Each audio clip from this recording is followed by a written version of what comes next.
You can listen to The Professional Left on iTunes, Stitcher Radio, or at our website, proleftpod.com, where you can also contribute to this podcast. There's a PayPal button at our website, or you can mail us a letter and or contribution at P.O. Box 9133, Springfield, Illinois, 62791. This is the podcast for March 29th, 2019. It's not safe for work. Recorded live from the cornfield resistance, where we have never, ever been invited to Meghan McCain's wedding. It's The Professional Left with Driftglass and Blue Gal. You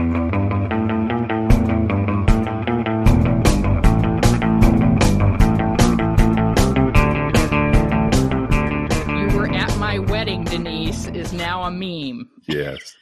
Apparently a lady named Denise on Twitter ragged on The View and how they're a bunch of idiots and they never make any sense and they're terrible people and it's on and on.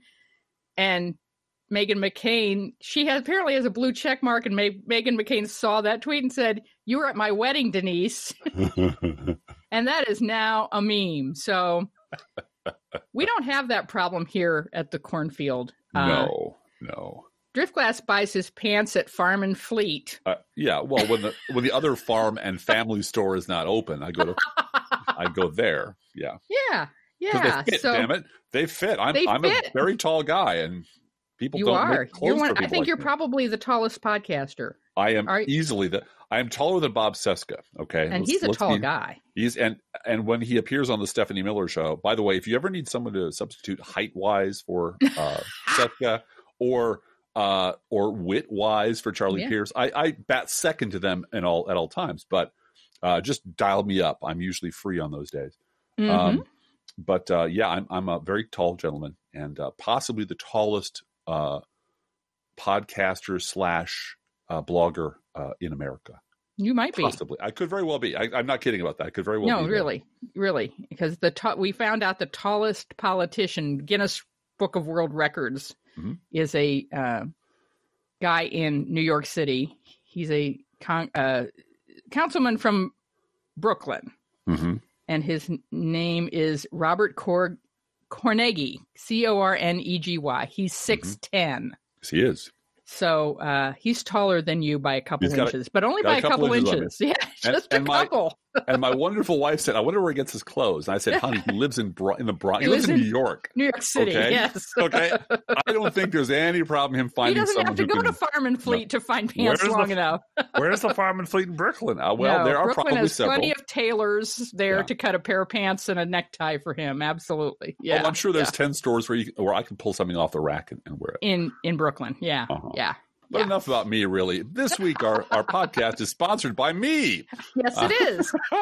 This is my, tomorrow or the next day will be my 14th year of continuous individual single shingle blogging. I've been doing this longer than I've been doing almost anything else. And I'm still doing it. And this is a good time to send the podcast $14, it is. $1.40. $7. Some multiple of that. Yeah. $140, $1,400. Do some math. Work it into your budget. Figure out if your income tax refund came. Whatever it is. Send the podcast a little moolah. We also have a GoFundMe going on for our auto repair. Thank you to people who have already donated to that.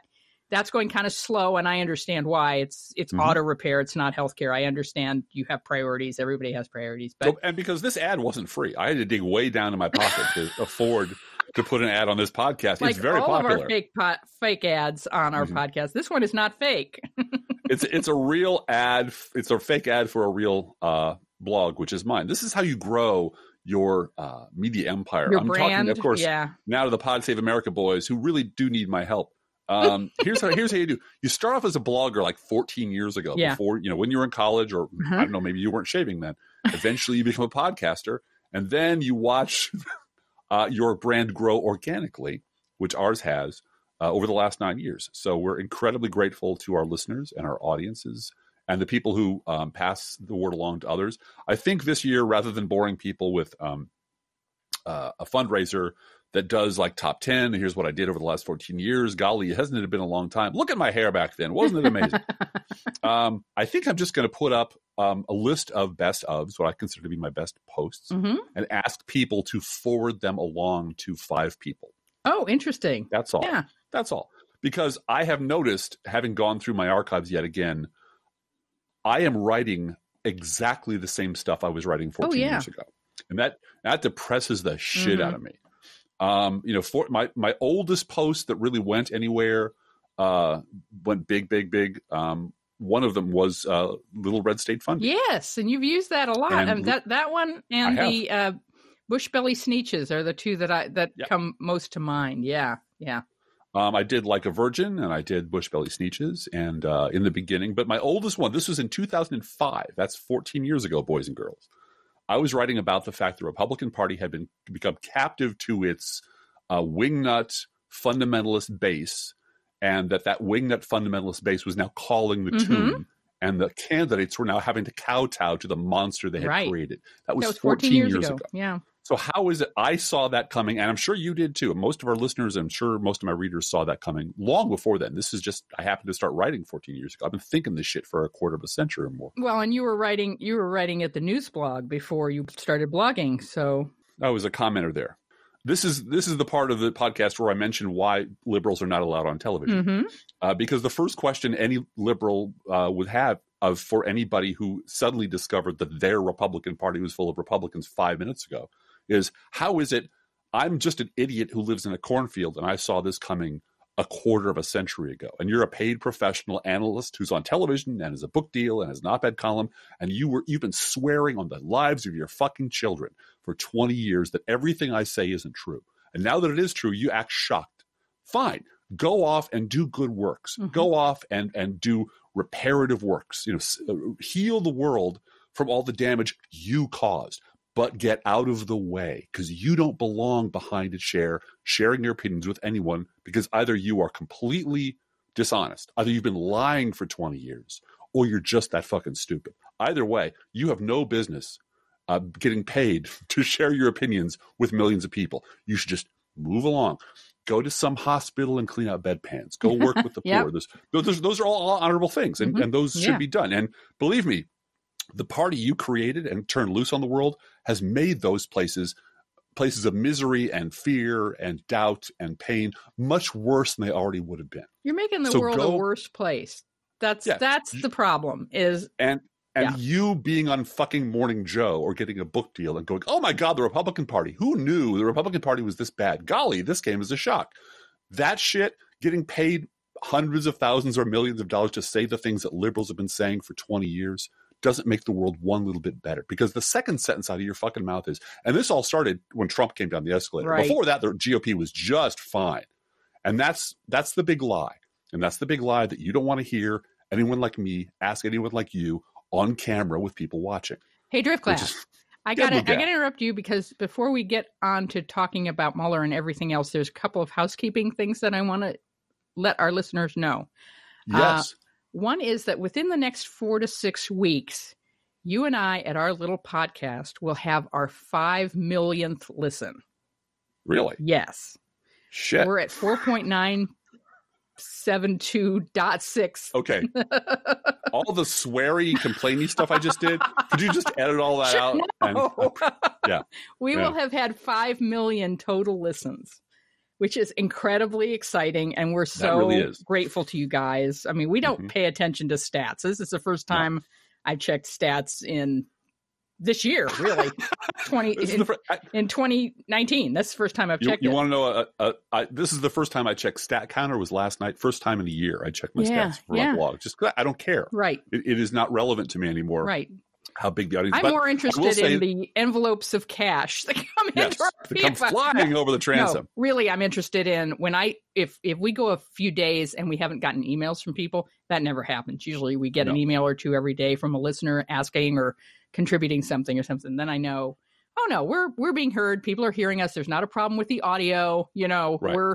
Somebody listened to the podcast today and had something to say to us. Then that's sort of my register for activity for the podcast. Are we getting emails? Yeah. I can say for sure that only half of those listens are my mom. So, that's 2.5 million that are completely not my mother. So, Yeah. But no, that's very exciting. And the other thing that's very exciting, Driftglass, is that before too long, we are going to have our 500th episode. We are.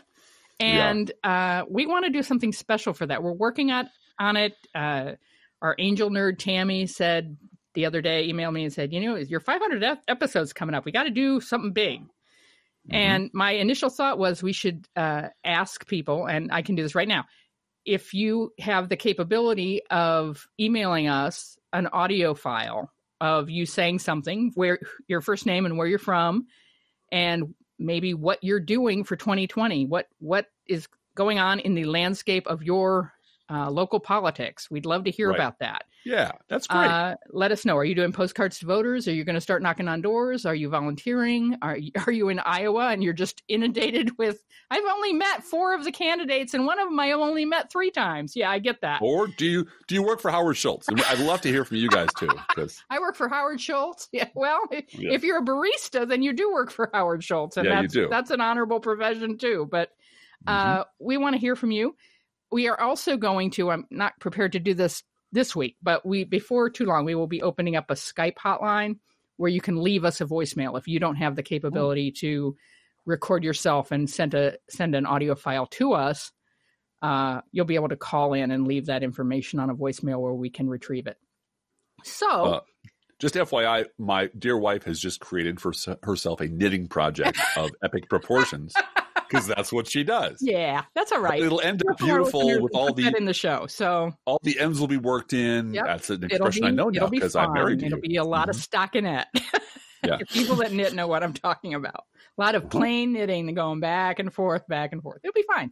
And I would love to hear from you. So we will get that up. I will make sure we get that phone number on the site and around and on the show within the next couple weeks. But be prepared for that. We're also working on Science Fiction University. Science Fiction University will drop in the fall. It's going to be 7 episodes, we believe. Might be in the summer. Uh-huh. Okay, it's the fall. It'll be the fall. It's back to school. It's going to be after Labor Day. Right. We're going to have, back to school, Science Fiction University. And we're going to have 7 episodes. They're going to drop all at once. And they will be... just like Netflix, Just like Netflix. And it'll be one book and 1 movie that have a common theme that we'll talk about for an hour, 7 episodes, and we will do fundraisers for season 2 and see if this is popular enough, then we'll do a season 2. But right now we're working on the season 1. Because we're doing it chronologically, it's a lot of white guys. I just got to warn you. We will, what we're hoping to do in season 2 is do more women and people of color and women of color, because that part of the science fiction world is very exciting these days. It is. So, very much so. We will be hopefully working on that too. Can I tease one little thing? Sure. One little thing. This is the teasing hour. One of the episodes we're working on right now, one of the ones we're working on right now is doing a very, very deep read of Philip K. Dick's Ubik. Yep. And a very, very deep watch of Inception. Right. And the theme, the tentative theme is going to be the unreliable world. Yeah. And that is actually very much connected to our podcast today, the unreliable world. That's the only reason I was going to tease it, because there is a certain dreamlike quality to the world now that I want to talk about in greater depth. Yeah, but that really definitely was influenced by what we've been reading over the last, finding the proper vocabulary for it. I think our reading and our movie watching has definitely made it possible for me to really put into words how it feels to be alive and political. Absolutely, because the people that are telling us the story of what's happening cannot be trusted. Yes. And that's true in Ubik, and that's true in Inception. And so, that's really cool. That's a really cool way to look at what we're dealing with the Barr letter. And in large part with how the media is jumping from story to story and not focused. Because I was thinking about this today. Why everything has kind of a kind of an oily nightmare feel to it. Because, everyone says this feels like a nightmare. It's a horrible nightmare. But that's just a signifier that people put on something that feels awful. I don't feel like Freddy Krueger is going to slice me up in this dream. But it has the absolute structural elements of an actual nightmare. Time in this time that we're going through feels weird. It feels elastic. It doesn't run at the right rate. To me, the distance between George Bush stealing the 2000 election and today feels like a month. Yeah. You know, it just feels like that happened. Now, all the events are still there. I can recall them all because I'm a liberal and I have a memory. But it feels like a month. Sometimes it feels like, oh, that just happened. Like, how could you forget that happened? Forgetting that an entire generation has sort of grown up since then. But at the same time, the distance between like Hope Hicks praising the dear leader for his, enthusiasm and great golf scores and blah, blah, blah, blah, blah, or the latest pile of shit lies Donald Trump told, and the pile before that, the distance between those seems like years. It seems like this just fucking never ends. It's just, oh, really? That's right. This is Tuesday, isn't it? This is Thursday, isn't it? It feels like a month from now. So time is simultaneously, in a very weird way, running very fast and very slow. Mm-hmm. It seems like the Obama administration lasted about an hour. Yeah, yeah. And the Trump administration is lasting forever. Mm-hmm. And the second element that's very much present is the presence of the villains in the nightmare. Yeah. The villains in the nightmare are the zombie villains. They just kind of are mindless, shambling, human-looking creatures. Betsy DeVos. Yeah, well, and I'm thinking of the Republican base that just keep coming. That just keep coming at you. They're the shambling monsters that look human, but when you see them up close, they don't act human at all. And they make sounds, but their words don't make any sense. So when you see people talking Republican or online acting Republican, just yapping out, MAGA, freedom, guns, just, baby killer, lock her up. It's hard for me to perceive those people as fully three-dimensional people. They are nightmare characters that are just keep shambling out of the shadows endlessly, grabbing at you, slowing you down, grabbing your legs, and trying to pull you under. So between the nightmare aspect of the way the villains of our political universe are behaving, they're behaving like zombies. Because you can't reason with them. You grab them by the lapels and ask them to make sense, and they just gibber at you and smirk and laugh and piss on your leg. So, I you can imagine grabbing Ben Shapiro and say, why do you say the shit you do? Just having him laugh and disappear. Mm-hmm. It's that quality. It's the way that time is structured these days. Oh, the way our brains are registering time and the way our brains are registering the bad guys. You put those two together, it really does feel like an actual nightmare. And that's, I think, that's what everyone is sort of, or at least me, is troubling my sleep. Is making it hard for me to get restful night's sleep, because it feels like every time I get up, I'm still asleep and there's still something horrible going on. And it's happening all around me, and it doesn't make any sense because no sane person would be this way. It's the dream logic. Mm-hmm. There's no logic in anything they're doing. It doesn't make any fucking sense to cut Special Olympics and then laugh about it. Right. It's like, what's the cruelest, most horrifying who's the most vulnerable person we can do, and just kick them in the fucking teeth and then stare at you like, well, of course we had to do that because we have no money. Tough choices in the best economy ever. It's the best economy ever, but we're broke. Yeah. But that's to me specifically how it feels, why it feels nightmarish. Mm-hmm. Not because, again, just the word being used as an all-purpose catch-all for, gosh, this seems bad. But it literally does have all of the mental triggers of a dream state, a nightmare dream state. Yeah. And it helps me to realize that. It really does kind of make me feel like, oh, okay, this is why it feels weird, because it is fucking weird. And it's not that we're normalizing it. It's not that we're getting used to it. It's that we're living in someone else's nightmare. And we're living in a time when the people writing the story and trying to tell the story above all the other voices, above our own voice, are completely unreliable. And absolutely. We are in the middle of a cover-up in plain sight. I've said that dozens of times and read it elsewhere now. It's getting picked up. This cover-up right in front of you is exactly the kind of gaslighting that we've had since 2015. Since before 2015, you've said, in the Bush administration, this was going on as well. We create our own reality. We aren't the reality-based community. We create our own reality. Well, they're able to do that for about 44% of the American people. Mm-hmm.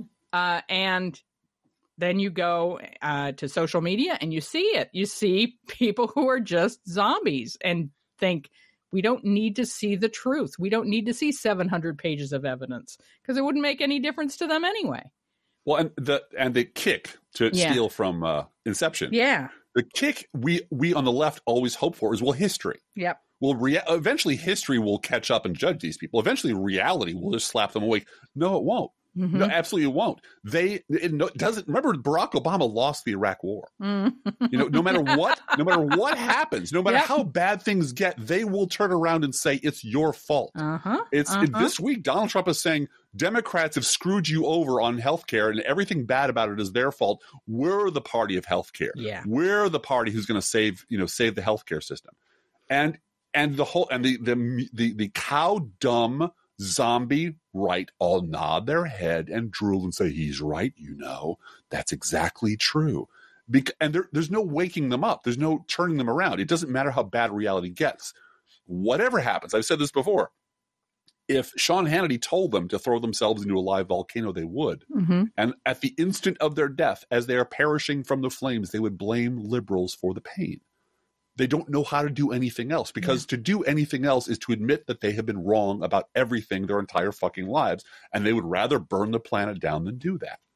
And the people who run the Republican Party know that. They know that these people are never going to change, that they will just keep giving them all their money and all their votes and their blood and their organs and their lives and their children until they die. But I want to talk for a minute about Donald Trump and healthcare, because one of the problems, one of the things that is making Donald Trump say all of these things about healthcare is that he believed Paul Ryan. Yes. He believed every lie Paul Ryan said on Fox News. Yes. And so to believe, the market will take care of it, and we're going to make sure the costs are lowered because of the marketplace will fix healthcare. There is no, this is blackmail. There is no marketplace. If you don't buy the product, you die. That's not a market. And so people wanting this to be the Ayn Rand healthcare system forget that she went on Medicare. She went on Social Security. Once you're going to die if you don't do it, if you don't purchase whatever the product is, that's not a marketplace anymore. And here is the Fox News viewer in chief repeating the lies that he has heard for the past 10 years on healthcare. That's all he's doing. Well, and this is the Ayn Rand healthcare system. It is. Yeah. In that the rich people want poor people to die. Yeah. Yeah. As I've said a few times on a few occasions, Atlas Shrugged is just the Manson family with money. Yes. Because Atlas Shrugged is a bunch of supermen and women hiding out in a valley. Actions they take cause the end of the world and presumably billions of people dying, because the last scene is the lights in New York finally going out. You know what that means for hospitals and schools and everything else. And them celebrating that fact by tracing the symbol of a dollar sign in the air with their cigarettes. That's Charles Manson told his family, we're going to hide out in the desert in like Galt's Gulch, and then there'll be a race war, and then we will come out of the Galt's Gulch and take over because we're Superman. We're Superman, yeah. Except this is, oligarchs have enough money to put this through. They really do think that useless eaters and parasites and moochers like us should just die, should just go away. And you mentioned that the Davos crowd talking about the left behind in the economy. Yeah. Yep. And our Secretary of Commerce saying that too. It's only 800,000 people that are affected by the shutdown. And what I don't understand why they're going to homeless shelters for food. Why not just sell some stock or cash in some of the platinum that you have stored under your floorboards with the bodies of your enemies? Everyone has that right. Yeah. And remember, this is almost exactly a year ago. It was Donald Trump who said that a great plan coming out within 4 weeks. Oh, yeah. Great healthcare. This was a year ago. And of course, but his base doesn't remember what happened a year ago or what happened 4 weeks ago or what happened this morning. That's what makes them indestructible. You can tell them he said that, and they'll look at you like, I don't understand words. Words don't mean anything to me. What does the dear leader say? And the dear leader say, I never said that. That's all fake news. So arguing with them over Donald Trump already lied to you about this. He lied to you once. He already told you, I'm going to deliver great health care for pennies on the dollar. It's going to cover everybody. It's going to be fucking awesome. October 2016 in Florida. He said it. Yep. And no one on the Republican Party remembers that at all. Which is why Crooks and Liars has that on a 22-second video that I can pull out and put on Twitter anytime I need to. That's why Crooks and Liars is so much fun at parties, because you just satisfying. whip it out, baby. I do it for my own satisfaction, not to teach anybody anything, just to say, I have proof and I'm going to show it. I want to talk about Chris Hayes and Bernie Sanders for just a minute. Yeah. Because I was really impressed with Bernie Sanders' explanation as to what his Medicare for All plan does. He is phasing it in over 4 years. He's going to start with 2 of the more vulnerable populations. All children, regardless of whether your parents have employer-sponsored health care, are eligible for Medicaid in the first year. Medicare, in the first year. And everyone over 55 is eligible for Medicare in the first year of his plan. And then he phases in other populations in a 4-year plan. And I think that that's a really great idea because it gets a buy-in from lots and lots of people. Your parents will have health care and your children will have health care. That's right. And those are vulnerable populations, and that's a really great idea. The thing that got news from this interview was Bernie Sanders saying that he was not going to vote for the House plan, which is an immediate plan to improve the Affordable Care Act.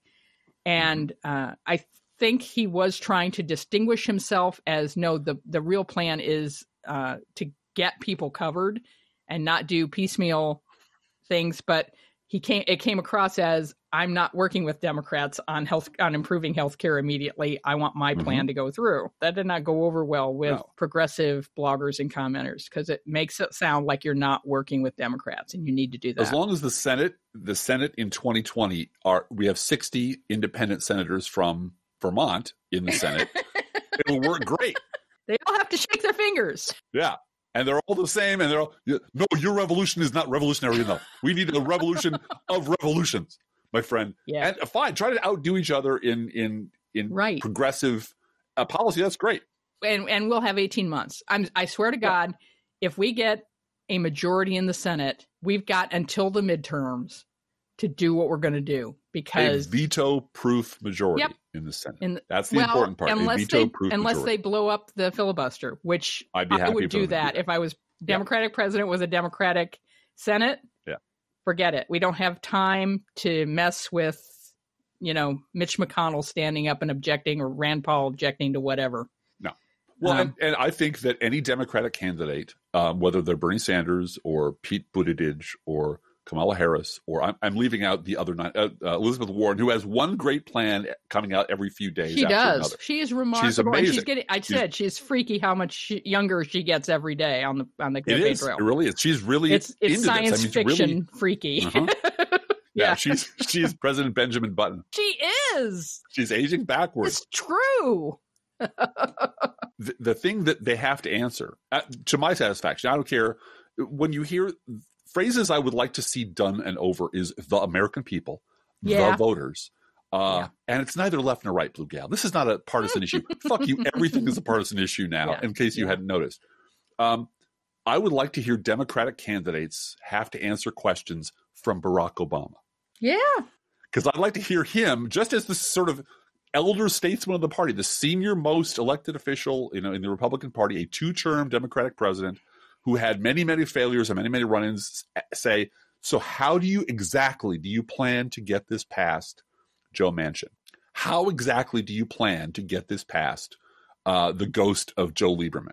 Believe me, I love their strategy. I love your thinking. I love your energy. Love where you're going with that. Explain to me the tactically, because I made a lot of mistakes. I presumed the Republican Party wouldn't try to stab me the minute I put my hand on the Bible. I was wrong. I presumed I could persuade them by publicly shaming them into supporting their own bill.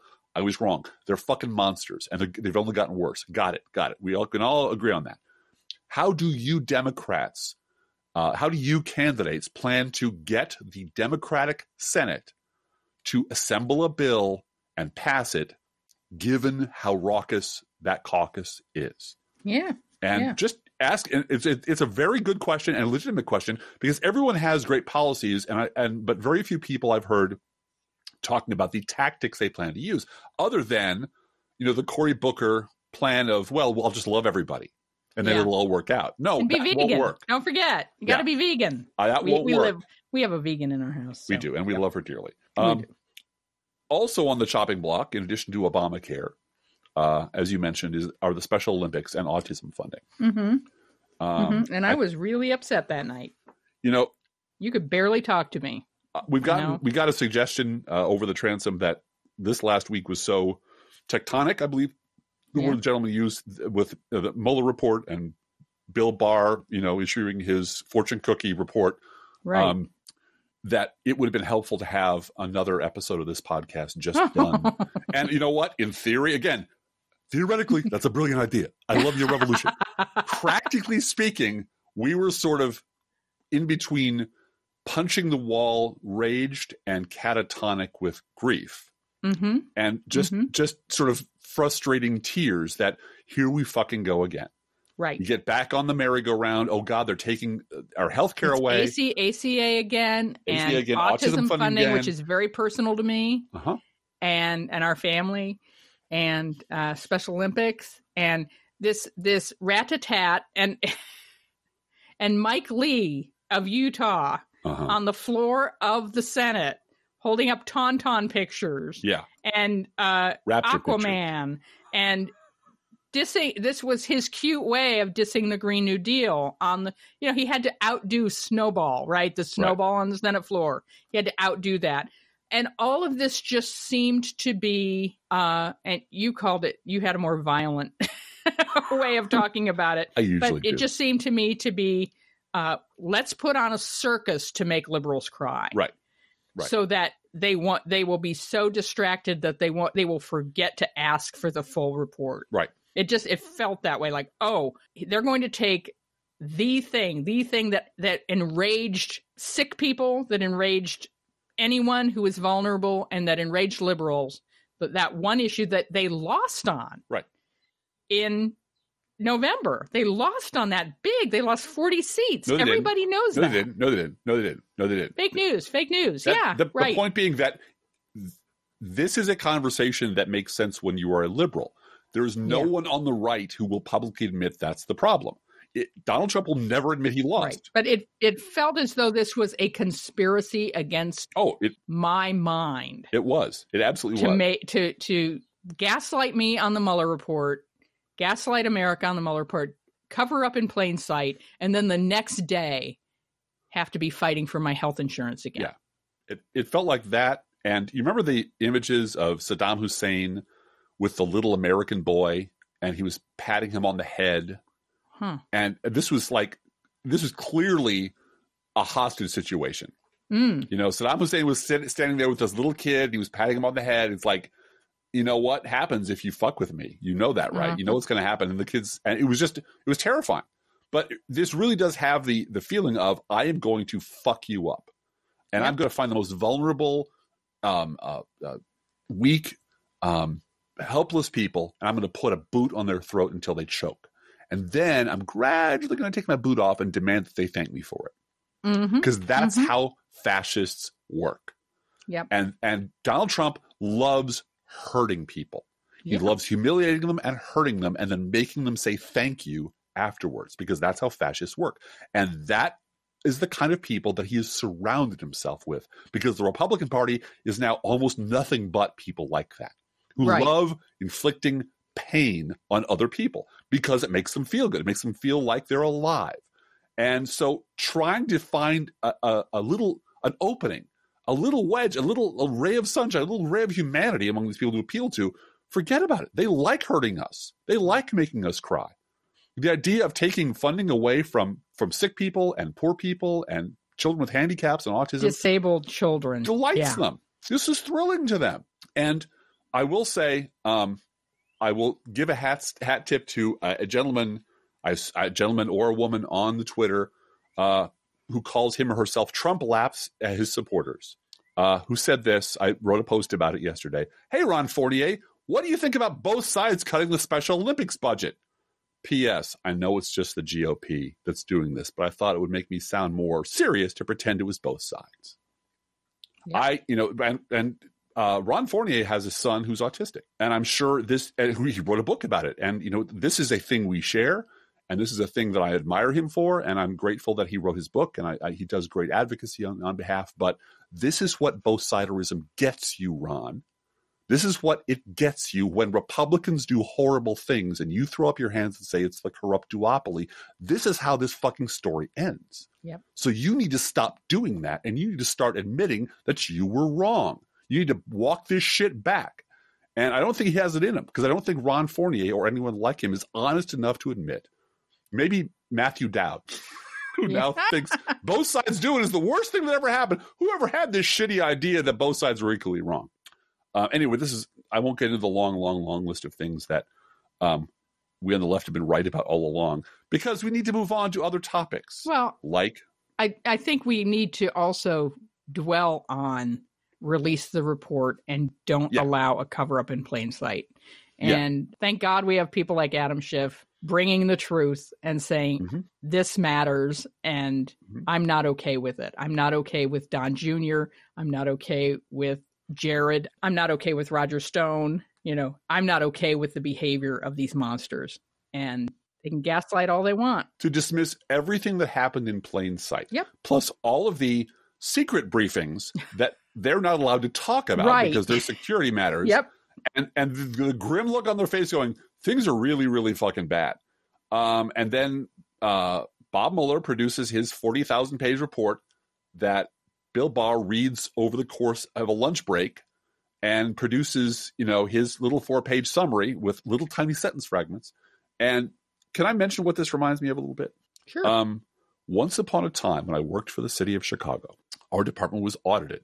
Now, we get audited all the time. We used to get audited all the time. I don't work there anymore, but it was a normal thing. You get audited. They find a few things. You sit down with them. You work out what you get a B+, and the report says everything's pretty good. There's a couple things that are screwed up, and here's how we're going to fix it, and you move on. But in our department, the commissioner and the number 2 in the department went to war with each other.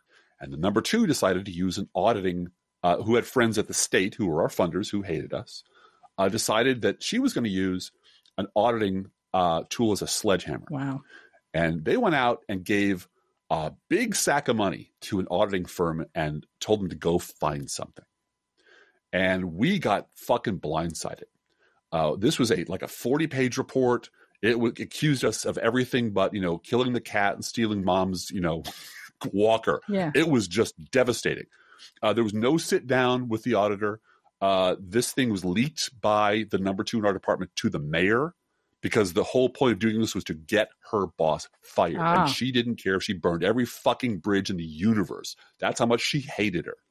And it was really uncomfortable being there. And so we were knocked back on our heels because we weren't expecting it, and it was devastating, and everyone was suddenly going, let's put them out of business. Let's end this right now. But then we opened up the audit and looked through it and started doing our research and found out the people who'd done the audit had no idea what the fuck they were talking about. Oh, really? Wow. They had never audited a workforce system. They had never audited for this kind of thing before. They hadn't really talked to anybody. They had just reverse engineered the results that they were ordered to create into a damning report and handed it over. So this is like Barr opposite day and Barr, right? It's opposite. It's Barr opposite day. Yeah. It's Barr decided what the report was going to say before the report ever got to his desk. And he simply combed through it to find the sentence fragments that would support his conclusion, and then wrote his little summary and said, well, I guess everything's cool. Yeah. Can't see anything here. Nope. And then the day came, again, paralleling but reverse, when we opened up the audit and found out, it doesn't say this at all. And the people who did it were absolutely unqualified to do it. And this is actually a scandal, because the people who were given a shitload of money should never have been involved in this process. Well, let's see the Mueller report. Yep. And if you're so proud of the Mueller report, and if it really does absolutely exonerate completely, which is the first fucking word out. This is a 40,000. I don't know how many pages, because no one knows. It's between 300 and 700 report. pages from all of the reports called together. Right. And it's not done yet, because there's still grand juries out there. There's still counterintelligence stuff going on. But that Bob Barr, who believes presidents should pardon people who break the law, Republican presidents should Republican presidents should absolutely be allowed to pardon people, should absolutely be allowed, who are above the law, literally above the law, because it is impossible for the chief executive, a Republican, to commit obstruction of justice. It just is. It's impossible. because he is a king and therefore above the law. That's what Bob Barr believes. That's what he said. That's what his letter said. He's very clear that he believes Republican presidents are monarchs. So and that's why if it were true, Donald Trump would be skywriting this fucking report all over the universe. Space Force would currently be hanging giant versions of this in orbit around the Earth. And certainly Mitch McConnell wouldn't be doing his dirty work in Congress trying to block the thing from being released. Right. And if you've read it already, maybe you could tell us what's in it. If it's going to take you 8 months to a year to who the fuck knows how long for us to go through it with a Sharpie and redact all that stuff.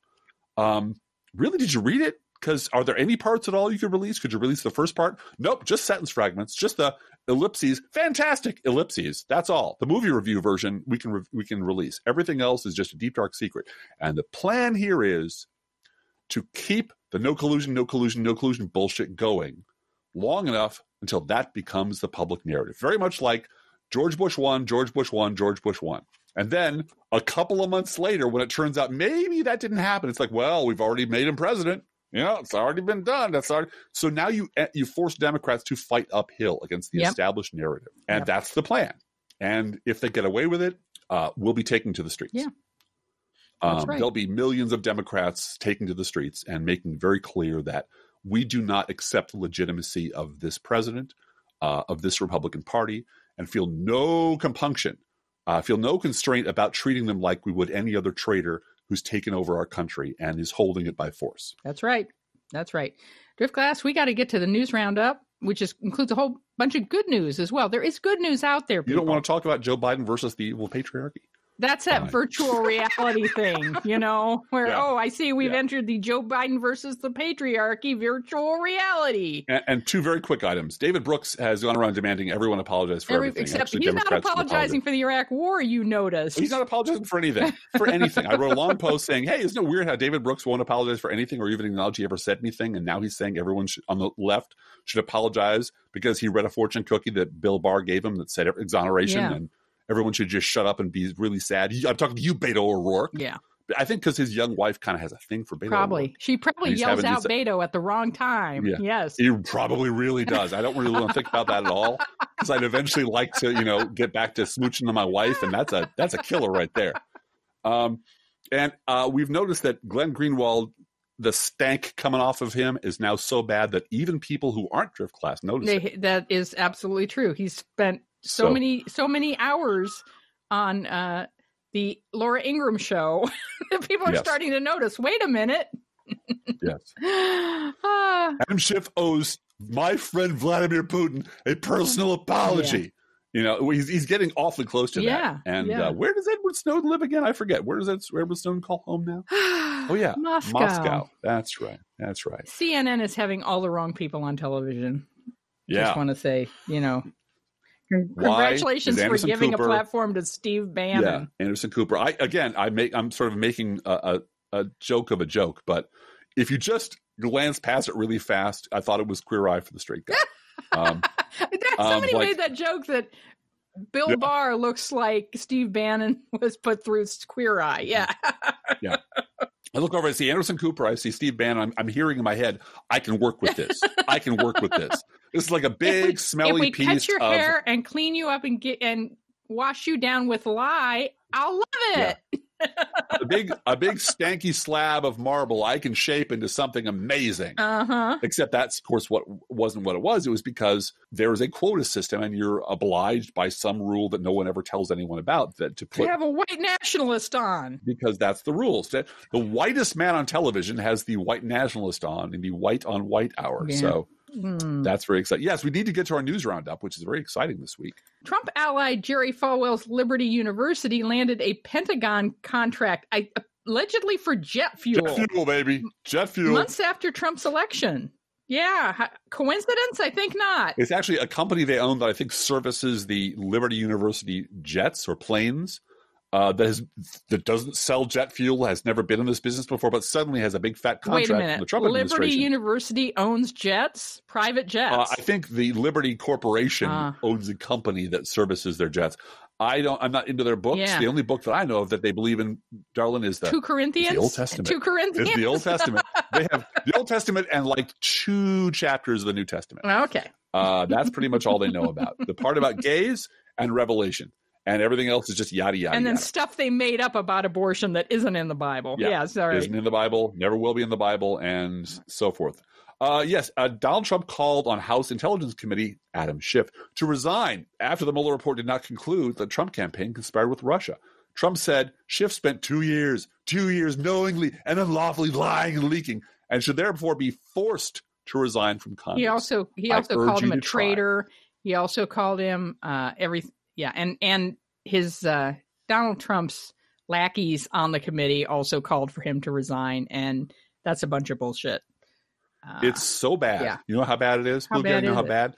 At some point, David Brooks might ask him to apologize.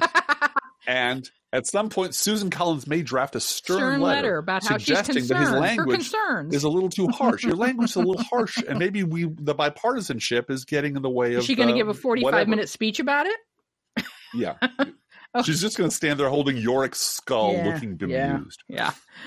William Barr is expected to miss the House Democrats' April 2nd deadline for him to turn in the full Mueller report to Congress. If Barr misses the deadline, Democrats are expected to subpoena the Justice Department for the full report, and that will go to court. April 2nd, by the way, is also Election Day in Illinois. If it's Election Day where you are, get out and vote. I'm urging the girls to use this as an excuse, and Junior Dude for not getting their homework in ever. They're busy redacting it. You said the deadline is next week. I've had to go through this thing. I'm not sure of all the implications. It's going to be months before I can let you see any of this. Here's a sentence fragment I pulled off of Wikipedia. That'll just have to do for now. I'm sorry. Energy Secretary Rick Perry, remember him? Yeah. He's exciting, people. He approved 6 secret authorizations for companies looking into selling nuclear power technology to Saudi Arabia. Remember when Uranium One was a hanging offense? Uranium One is still a hanging offense on Hannity. Yes. Yeah. And yet we are secretly authorizing companies to sell nuclear technology to Saudi Arabia. Okay. Yeah. Not so secretly anymore. No, apparently not. Good for the reporters that uncovered that one. What happens if the Affordable Care Act is overturned? 21 million people could lose their health insurance, and 12 million adults could lose Medicaid coverage.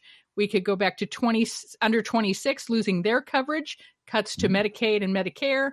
The donut hole will be reopened, and pre-existing conditions are gone. Pre-existing conditions are gone, which my congressman promised was a personal thing to him, and he would never let that happen. Never, ever, ever.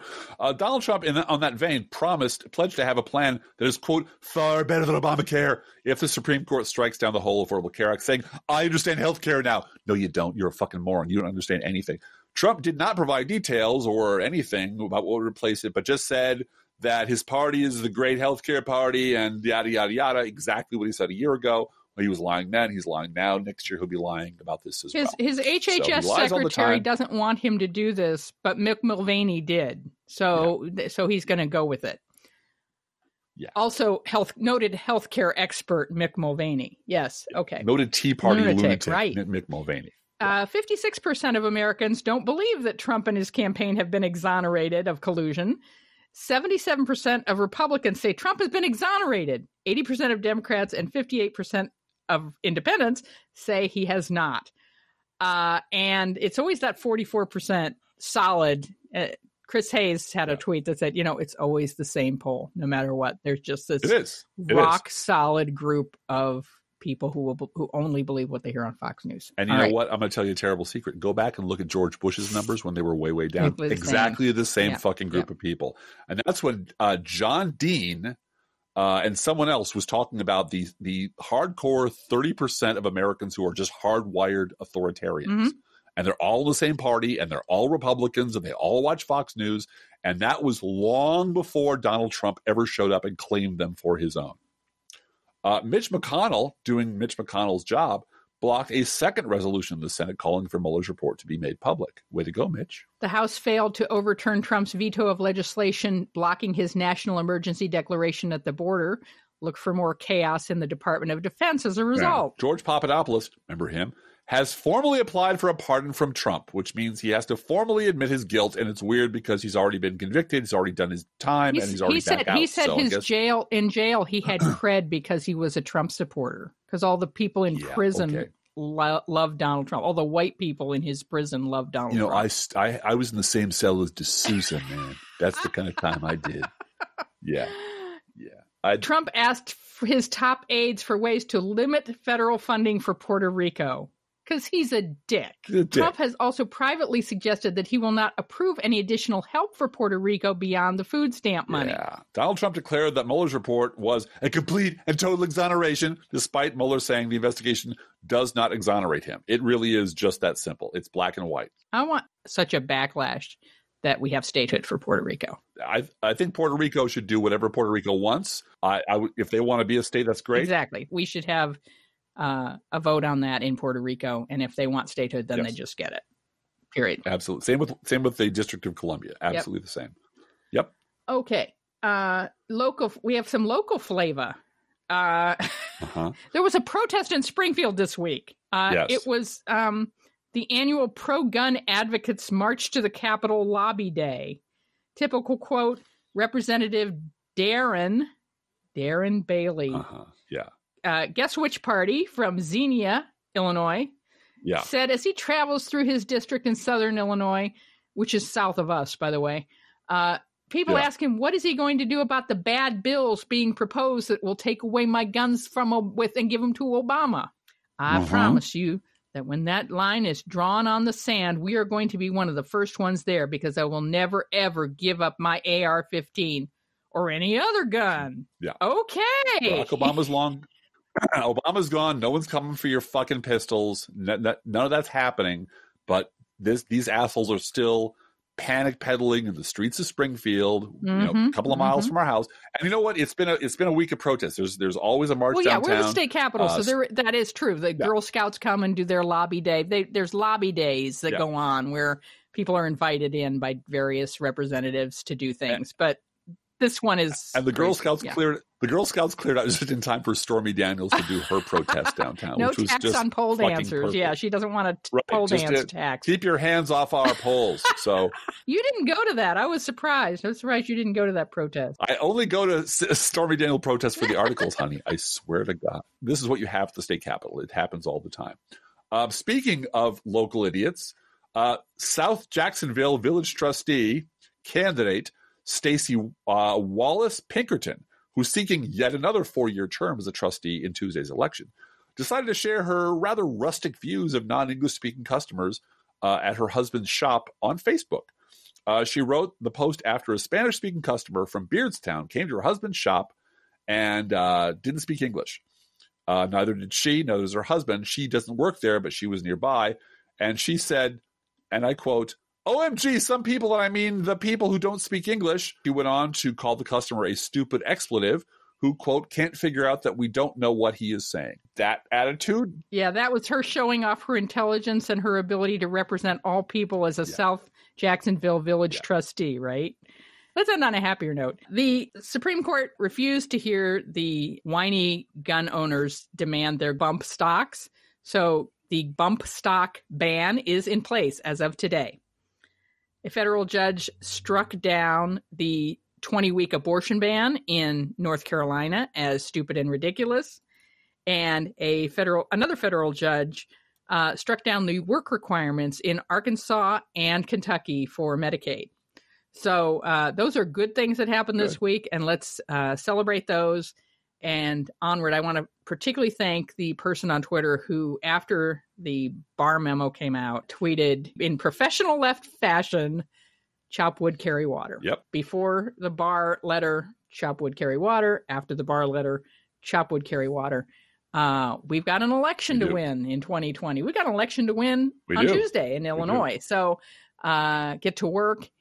I'm looking forward to whoever is going to run against Rodney Davis in 2020. I'm keeping my ear close to the ground. You know that I know people who are real high up in the campaign. I know you know people who are in that frame of influence, and you've met with some of them this week. I did.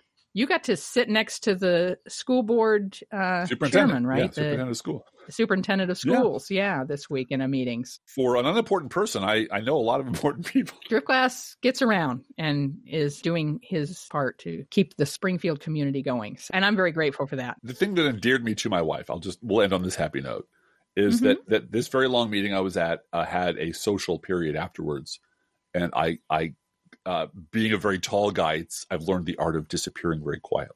So I was walking down the street, heading to the car, heading back home, and called and said, there's a social thing, and I don't like those. So you don't like small talk, right? I'd love to sit in the room and talk about the policy for reforms and ideas for another hour. That'd be great. But the other thing is, and my wife said, that's why I love you. That's why I love you. One of the many, many, many reasons. You and I are both wired that way. We could talk in front of a group of 2,000 people with no problem about politics or anything else.